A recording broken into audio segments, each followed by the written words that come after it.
Everybody, it happened again. Watchog managed to top cut a tournament. Now, if you don't know, Watchog is one of the weakest Pokemon of all time. Watchog has practically nothing going for it. It's got 60 HP, 85 attack, 69 defense, 69 special defense, and 77 speed. It does not run things. It doesn't hit harder than things. It doesn't even have like great bulk. The one thing it has going for it is the normal type coverage that like every normal type has. Normal types for some reason get like every move in the game.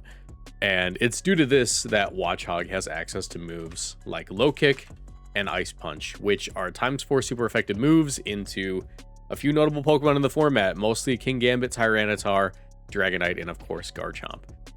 It also has the ability Analytic, which allows for it to get a free Life Orb boost if it's the last to move in a turn. So, Thaz Kid, aka Elijah, has managed to get top 8, technically 6th place, in the VR July Challenge, the last July Challenge, I believe. Which is kind of nuts, because they also had a fairly decent run. They day 2'd the Grand Champions Festival on a 9-4 record, which was the first VGC tournament for Pokemon Champions. But this, doing it again in the, I would say the latter half of the second format of the game, means that it wasn't a fluke. Now, I think Elijah would probably be the first person to tell you that Watchog isn't uniquely equipped to deal with Pokemon in this format. It's not like a secret broken, a secret weapon that you can use to farm games. But Elijah's just that good. That's definitely just all. Elijah's just that good. Now, let's take a look at the metagame. Let's take a look at this tournament as a whole. But above all else, let's take a look at Watchog. So, this tournament, we gotta take a look at usage stats. Number 1 Pokemon in the room, King Gambit, followed by Incineroar, followed by Charizard, followed by Garchomp, followed by Basculegion, and then the rest of them. These are the 5 Pokemon that dominate the format. King Gambit, Incineroar, Charizard, Garchomp, Basculegion. Everything besides these Pokemon is not what Watchog concerns itself with, frankly. But yeah, so here's the thing. This format has been interesting. Regulation MB has had a lot of things change from Regulation MA, and it's not usually like massive changes. It's like certain Pokemon have been added, but other Pokemon that existed before just kind of started to rise a little bit. I'd say the biggest change from MA to MB is that Toxapex has become more and more prevalent, as just having like breaks on a team, having the ability to slow down the pace of play and stall things out is extremely useful, especially when it supports Charizard so well. You're able to go for Toxic into things, make it so they're more easily in range of Pokemon like Charizard, Basculegion, Garchomp, and King Gambit, and you can just wide guard to protect Charizard. Like, this is an incredible Pokemon. Another Pokemon that has picked up in usage in MB due to it finally being added is Goldengo. Goldengo is a phenomenal Pokemon. Does it lose to like all 5 of the top 5 Pokemon? Yes, but outside of the top 5, it has phenomenal matchups. Does well into Sinistcha, does incredible into Sneasel. There's just a hard counter. It beats non-Earth Power Venusaur, it beats Floette, it beats Whimsicott. If you nasty plot, you beat Farigiraf. It's not that Farigiraf has like the tools to beat Goldengo back. It's just that Goldengo is like just very strong in it. And of course, it's strong into Staraptor, which won this whole thing. Staraptor is the biggest change to the format, as while it isn't in the top 5 usage stats, it is a Pokemon that was added that has had the biggest splash in the metagame as far as new megas go, and that's because of its ability Contrary. So Staraptor is a Pokemon that I personally don't think is all that.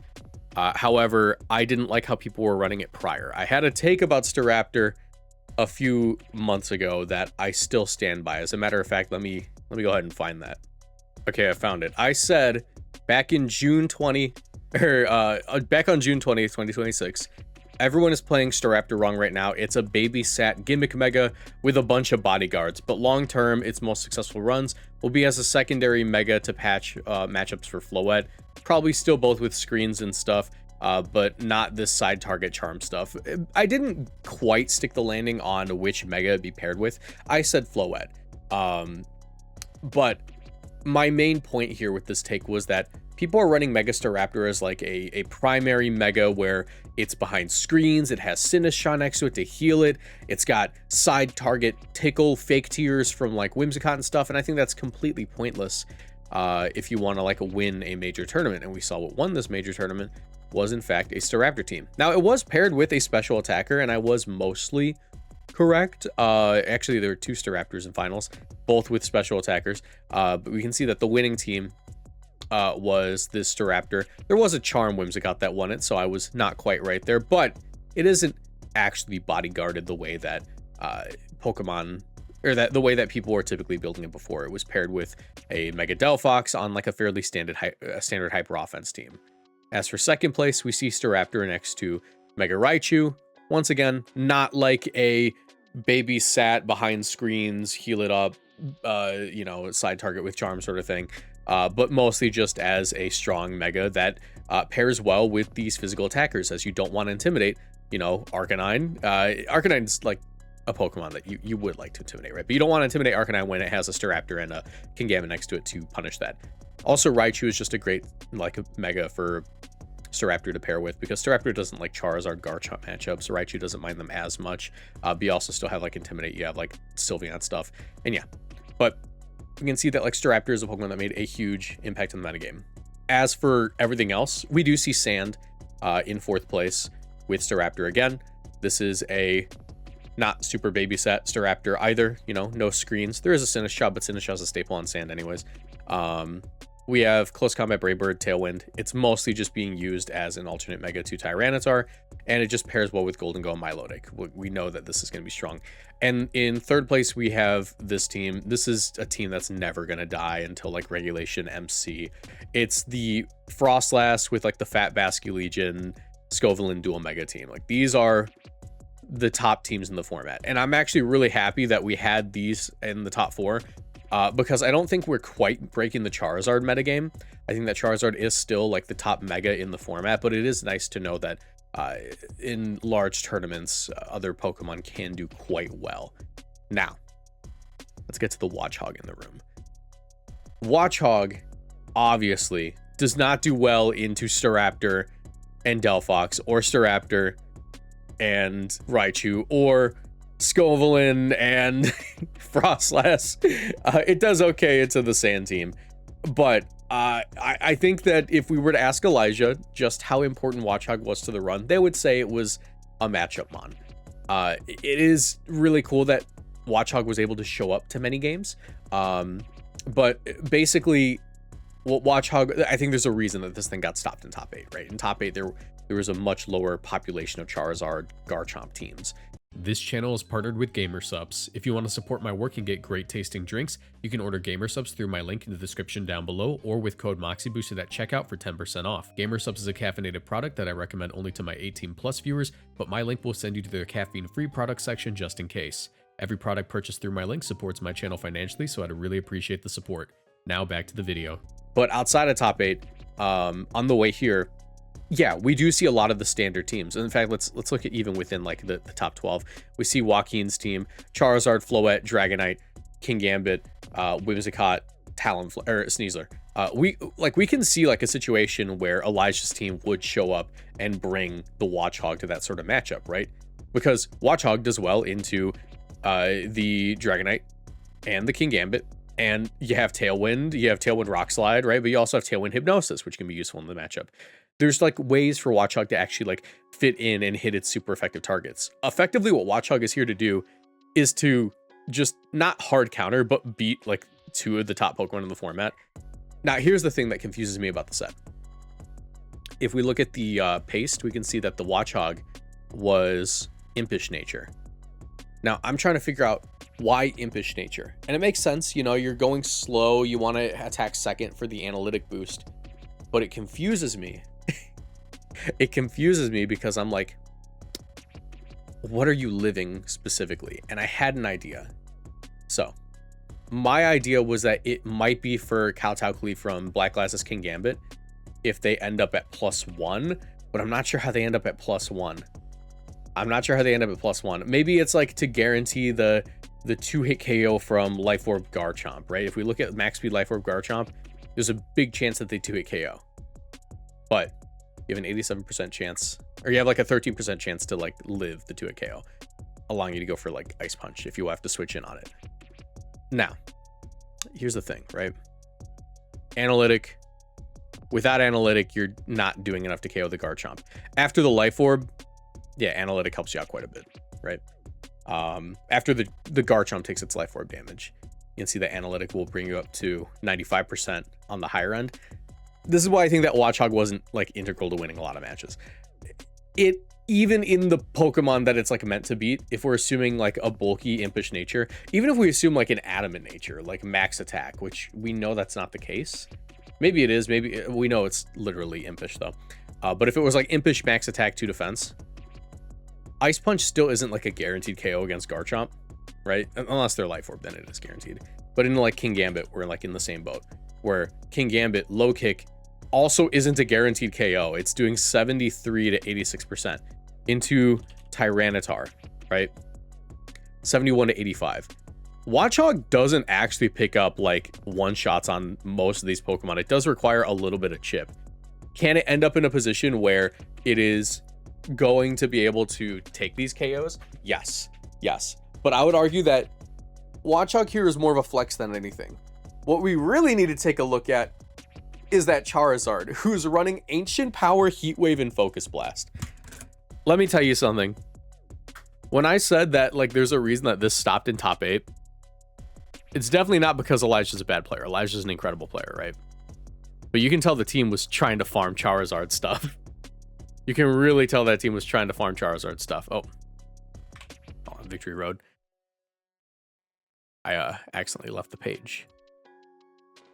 Because the Charizard's running freaking Ancient Power. Ancient Power is meant to KO the other Charizards, obviously. It also gives it a move into Aerodactyl. But if we like run some damage calcs here. Charizard, fast offensive, Mega Y with Ancient Power. Are you modest? Let's see. Yes, it is modest. Into another Charizard. Fast offensive Mega Y. You can see Ancient Power is a guaranteed one-shot into the faster variants. Into the max HP variants, not a guaranteed KO, but still, you know, if they take any chip damage, you can do it. There's another move here. Focus Blast.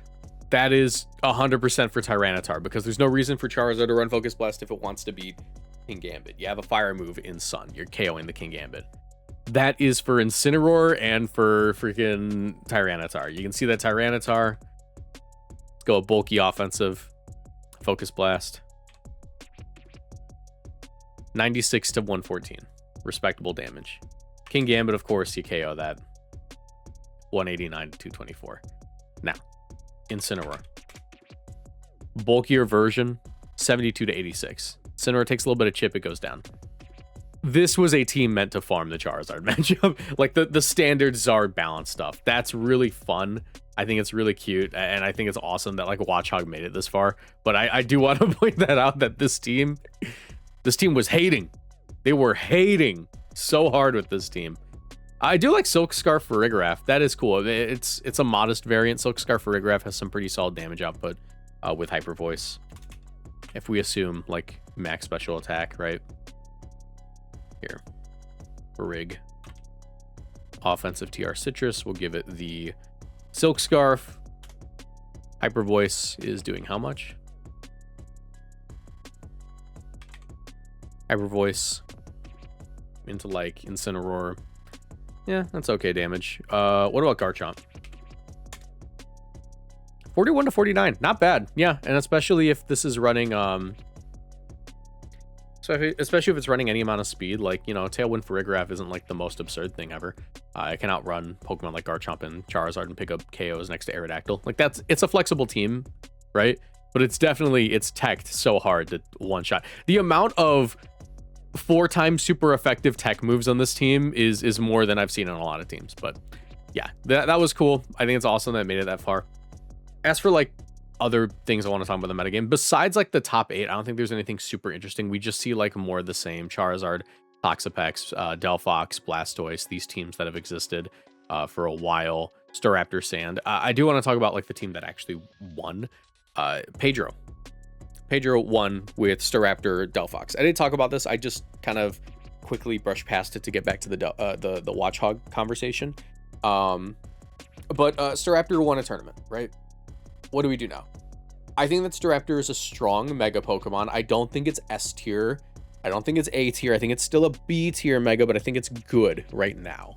On the right kind of team to enable it to do what it wants to do, right? It has a great attack stat. It has incredible bulk, especially with close combat and roost, and you know, just being able to bulk itself up. And like with Whimsicott, yes, you can go for the side charm and you can do the light screen mode. You can hard commit to it, right?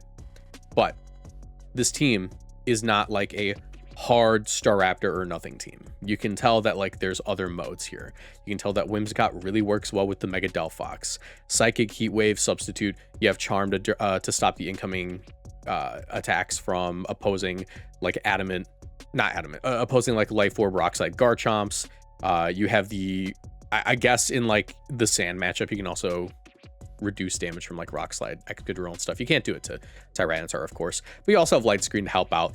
Delphox becomes much more difficult to KO when Light Screen is up because of its good special bulk. And you have Glamora as well. Glamora here, Tailwind, Glamora plus Whimsicott is a tried and true combo that we saw early in Regulation MA.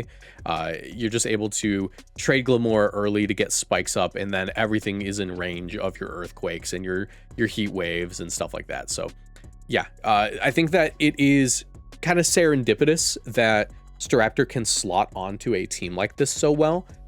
Because like these five on the right have existed for a little bit. Usually it was a Charizard. You could do like the same thing with Charizard, really. But Delphox makes sense for this metagame. It's just been very consistent right now. But yeah, like these 5 on the right have existed, and like being able to fit Staraptor on there as a secondary mode to help out with like a Sand matchup, which you can tell can be a little bit problematic for this sort of team, while also not having to change too much about Whimsicott's moveset. You really just kind of drop Protect, because Whimsicott was already running Moonblast and Tailwind as the 2 most important moves. Like it had Encore and Protect as its last 2. So being able to still go for the side charm and still benefit from Light Screen with Staraptor, like that's smart. The Light Screen, of course, isn't just for Staraptor. It's for Garchomp, it's for Glamora, it's for Kingambit. But we're not seeing like the old Staraptor variants where it was Staraptor, Grimmsnarl, Whimsicott, Incineroar, Sinistcha, all or nothing stuff. That's what I figured we would end up at. Yuto Kimura also did very well with Staraptor. We see similar thing going on with the moveset, except it's Dual Wing Beat over Brave Bird. I like Dual Wing Beat. It makes it easier to do with Sneasler and Sash Pokemon. Like Venusaur. I think that's probably mostly for Venusaur, to be honest, in this metagame. But we can see that we have a team that is not going all in with Staraptor. We have the Mega Raichu, and Mega Raichu I think is another Pokemon that I said was not as good as people thought it was, but you know, 2 Pokemon that I thought were not like incredible did make finals of this tournament. That being said, I still don't think that Mega Raichu is broken. I think that Mega Raichu is good on this team because it enables so many different strategies. These are all Pokemon with middling speed tiers: Arcanine, Kingambit, Farigiraf, Sylveon, right? Sylveon, it can play under Trick Room with Farigiraf. Kingambit also can play under Trick Room with Farigiraf. But being able to lead off with Raichu, toss out like a Fake Out and like a Head Smash from Arcanine, and then on the following turn, go for these Zap Cannons. Probably with, you know, the Raichu probably has enough bulk to like live certain hits, like a Flare Blitz from Incineroar, if it's not like Charcoal. Because Mega Raichu Y is extremely bulky, or extremely frail. It does not like taking hits on the physical side of things. If you can toss out 1 or 2 Zap Cannons, not only are you like doing massive damage and taking KOs in a lot of situations, but also you're just slowing down the opposing team. If something's paralyzed, Sylveon doesn't need Tailwind. Arcanine doesn't need Tailwind. Kingambit doesn't need Trick Room, technically. Like, it usually doesn't play with Tailwind, but it doesn't need Trick Room now. And that means that Kingambit gets more value, especially a Life Orb Kingambit. Does really high damage. But yeah, this team is smart. I think it's cool. I think it's very cool. Sand, Staraptor, we already knew that was good. The Snow, Scovelin, that's a team that's existed for a long time. We already talked about Vazkid's team. Other stuff going on here. Glamora Charizard, Mega Glamora, Mega Charizard. This is also a team from like Regulation MA, but it is cool that there is a Life Orb Komoa here. Just all out offense, no, not even any setup moves. It's just like trying to get as much damage as possible. Komoa is pretty strong. It does well into Charizard. It does well into, to an extent, it does well into Garchomp because it has really good physical defense. But it's also great into Kingambit, great into Sand. I can understand why Komoa is on this team. Like this team, if it were not for Komoa, would have an abhorrent Sand matchup. Like a one Tyranitar knocks over this whole thing if that Tyranitar has low kick. But yeah, Komoa, very smart call for this metagame. And yeah, as far as like top cut, that's all I really wanted to talk about. I think that this is one of the more interesting tournaments that we've had. And it does show that Regulation MB does have some sauce to it. It's not just going to be Regulation MA all over again. And going into the World Championships, this is useful info. I mean, like, maybe we get Watchog at the World Championships and Watchog top 8s. Who knows? But that's all I really had to talk about today. If you guys enjoyed, leave a like, subscribe, turn on notifications, and I'll see you in the next one.